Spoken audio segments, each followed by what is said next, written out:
सेबी ने research analyst की निगरानी रखने के लिए एक कंसल्टेशन पेपर जारी किया है। तो सारे हमारे जो रिसर्च एनालिस्ट हैं, इन्वेस्टमेंट एडवाइजर्स हैं, उनके लिए सेबी कुछ एक कंसल्टेशन पेपर ला रही है। उस कंसल्टेशन पेपर में सेबी अपनी आप सबकी राय भी मांग रही है। तो ज़रा सुनिएगा पहले कि मामला क्या है, क्या कंसल्टेशन पेपर आया है, सेबी क्या जानना चाहती है, क्या करना चाहती है। तो नूपुर हमारे साथ है, पहले बताएंगे आपको सारी की सारी डिटेल्स, फिर मैं करूँगा डिस्कशन।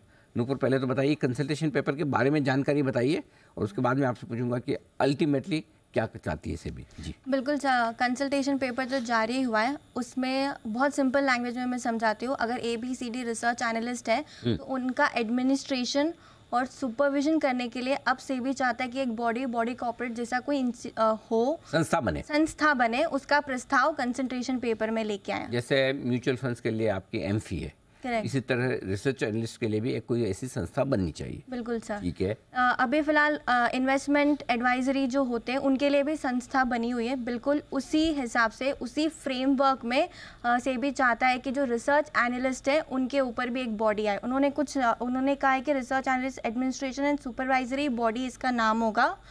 जो रिसर्च एनालिस्ट है उनके ऊपर एडमिनिस्ट्रेटिव और सुपरविजरी ये रखेंगे। साथ ही साथ उन्होंने एक चीज़ यहाँ पे क्लियर की है सेबी ने कि जो एडिशनल फाइनेंशियल बोझ होगा वो नहीं होगा, फ़ी न्यूट्रल होगी, और जो इन्वेस्टमेंट एडवाइजरी की फ्रेमवर्क है वही एप्लीकेबल होगा रिसर्च एनालिस्ट पे भी। तो सर दूसरा सवाल यही आता है कि इन्वेस्टमेंट एडवाइजरी के लिए फ्रेमवर्क्स क्या हैं। तो वहाँ पे अभी अगर आप देखेंगे तो इन्वेस्टमेंट एडवाइजरी और एडमिनिस्ट्रेशन सुपरविजन के लिए फ़िलहाल सेबी ने investment adviser administration and supervisory body बना रखी है। BSE की एक सब्सिडरी कंपनी है जिसे ऑथराइज़ किया गया है इसके अंडर में, जो 3 साल तक रिकग्निशन मिली हुई है। तो उनके कुछ रिस्पॉन्सिबिलिटीज़ होती है, वो ये बॉडी की भी रिस्पॉन्सिबिलिटीज़ आने वाले समय में बन जाएगी। अब इसमें जो इन्वेस्टमेंट एडवाइजर्स होते हैं उनको पीरियडिकली रिपोर्ट करना पड़ता है, उनको अपने जो भी रिपोर्ट्स है, जो डेटा मेंटेनेंस है वो सबमिट करनी पड़ती है इन्वेस्टमेंट एडवाइजरी को। इन्वेस्टमेंट एडवाइजर्स जो होते हैं उनको तो एडिशनल फैक्टर है यहाँ पे, एडिशनल जो प्रोसीजर है वो बढ़ जाता है एक एनालिस्ट के लिए। तो बेसिकली जो रूल्स रेगुलेशन इन्वेस्टमेंट एडवाइजर्स के लिए लागू होते हैं उसी तरह के रूल्स रेगुलेशन रिसर्च एनालिस्ट के लिए भी लागू हों, और उसी तरह से एक संस्था ऐसी बने जो इनके ऊपर निगरानी रखे, इनके एडमिनिस्ट्रेशन का काम करें, इनके सुपरविजन का काम करें। बिल्कुल सर, जैसे इन्वेस्टमेंट एडवाइजर को सुपरविजन करने के लिए एक बॉडी है, वैसे ही रिसर्च एनालिस्ट को सुपरवाइज करने के लिए एक बॉडी बनाई जाए। 12 सितंबर तक सबको सुझाव देने। बिल्कुल सर, 12 सितंबर तक देने। और 12 सितंबर तक सुझाव देने में आपका समय शुरू होता है अब। हमारे एक्सपर्ट्स में से अगर कोई इस पर राय रखना चाहे। वैसे एक चीज़ तो मुझे बताइए कि आप लोग इन्वेस्टमेंट एडवाइजर्स में आते हैं या रिसर्च एनालिस्ट में आते हैं, क्योंकि दोनों की कैटेगरी अलग अलग है। तो जी कुणाल जी। अनिल जी देखिए, मैं एक सेबी रजिस्टर्ड रिसर्च एनालिस्ट हूँ, और अनिल जी ये जो बात आप कह रहे हैं अनिल जी, ये जो बॉडी बन रही है ये बिल्कुल जैसे इन्वेस्टमेंट एडवाइजर्स के लिए पहले 2021 में ये बॉडी बनी थी, और उसके बाद BSE की एक होली ओल्ड सब्सिडरी क्रिएट हुई, और वो जो है वो पूरी तरह मॉनिटर करते हैं सारे IAS को। बिल्कुल अनिल जी उसी तर्ज पर अब रिसर्च एनालिस्ट की भी एक मॉनिटरिंग एजेंसी हो जाएगी, जो कि डे टू डे एक्टिविटी और जो सारी फाइलिंग है, ऑडिट रिपोर्ट्स वगैरह हैं, वो सारी वो लोग मॉनिटर करेंगे। तो उससे क्या है कि मॉनिटरिंग बेहतर हो जाएगी, सुधर जाएगी, ज़्यादा रियल टाइम हो जाएगी। तो ये उस दृष्टि से अनिल जी किया गया है। तो रिसर्च एनालिस्ट पर अब ये लागू होगा। इस कंसल्टेशन पेपर के बाद फिर इसकी बॉडी का गठन होगा या इसका अनाउंसमेंट होगी, तो उसके बाद फिर सारे रिसर्च एनालिस्ट को इसमें जुड़ना पड़ेगा। तो इसके चुनाव होंगे और फिर आप इलेक्शन जीत पाएंगे? नहीं अनिल जी, ये इलेक्टेड बॉडी नहीं है अनिल जी, ये एक बॉडी कॉर्पोरेट है। ओके। तो अनिल जी इसमें एनालिस्ट का रिप्रेजेंटेशन नहीं है अनिल जी, ये तो एक कंपनी बनेगी जो कि होल्डी ओल्ड सब्सिडरी होगी किसी स्टॉक एक्सचेंज की, वो अनिल जी रेगुलेट करेगी। ओके, तो जो इन्वेस्टमेंट एडवाइजर्स है उनके लिए ऑलरेडी है, और जो रिसर्च एनालिस्ट है उनके लिए। तो रिसर्च एनालिस्ट की कैटेगरी में आप में से कौन कौन है अभी?